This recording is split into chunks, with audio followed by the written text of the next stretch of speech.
முருகா, என் அன்பு பிள்ளையே, திருச்செந்தூர் கருவறையில் இருந்து நேரடியாக உனக்கு கூறுகின்றேன்.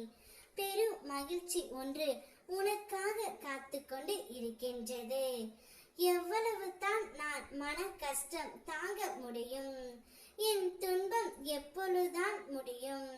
நான் எப்பொழுதுதான் சந்தோஷமாக இருப்பேன் என்று நீ என்னிடம் கேட்டாய் அல்லவா? என் கவலைகள் எல்லாம் எப்பொழுதுதான் முடியும் முருகனப்பா? நான் சந்தோஷமாக இருக்க வேண்டும் என்று நீ ஏங்கிக் கொண்டு இருக்கின்றாய். எங்கே தான் பிரச்சனை இல்லை பிள்ளையே? எல்லா இடங்களிலும் பிரச்சனை இருக்கின்றது. எல்லோருக்கும் மன கஷ்டம் இருக்கின்றது. நிம்மதி எங்கே தான் உள்ளது என்று தேடி அலைந்து கொண்டு இருக்கின்றாய். உனக்குள்ளே பல கேள்விகளை நீ கேட்டுக்கொண்டு இருக்கின்றாய். எதனால் இத்தனை கஷ்டம்? நான் ஏதேனும் தவறு செய்து விட்டேனா? நான் ஏதேனும் பாவம் இழைத்து விட்டேனா என்று உன்னை நீயே கேட்டுக்கொள்கின்றாய். நான் யாருக்கும் எந்த துரோகமும் செய்யவில்லையே, இருந்தும் நான் ஏன் இவ்வளவு கஷ்டங்களை அனுபவிக்க வேண்டி உள்ளது?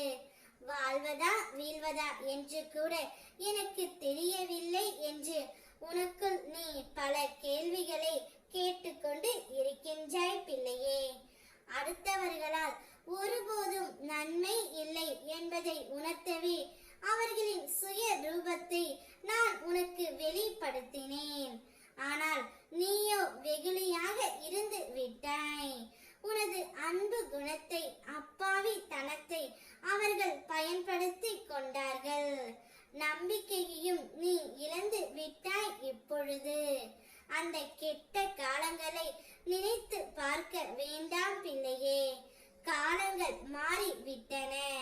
இனி வருவது எல்லாம் வசந்த காலங்கள். உனது கையை பிடித்து தூக்கி நான் நிறுத்துகின்றேன். இவ்வுலகில் என்னை விட உண்மையான உறவுகள் யாரும் இல்லை என்பதை நீ புரிந்து கொள்ள வேண்டும் என்பதற்காகவே பொய்யான உறவுகளை உன்னிடம் இருந்து விலக்கி வைத்தேன். நீ ஆனந்தமாக இருக்க வேண்டும் என்பதற்காகவே இதை செய்தேன்.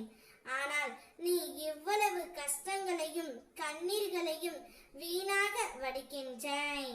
அவர்கள் வாழ்நாள் முழுவதும் வந்தால் உன் வாழ்க்கை முழுவதும் கஷ்டமாகி விடும் பிள்ளையே.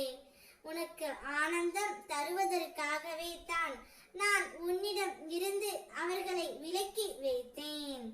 ஆனந்தம் என்ன என்பதை நீ உணர்ந்து கொள்வதற்காகவே மட்டும் நான் இதை செய்தேன். ஆனந்தம் மன மகிழ்ச்சியாக இருக்கும் போது தான் வருகின்றது. மன மகிழ்ச்சி எப்போது வருகின்றது? உனது கோரிக்கைகள் அனைத்தும் நிறைவேறிய பிறகுதானே வருகின்றது. அதனால் தான் உனது கோரிக்கைகள் எல்லாம் நிறைவேற்றி உன்னை ஆனந்தமாக வைத்துக் கொள்ள போகின்றேன். ஓம் முருகா.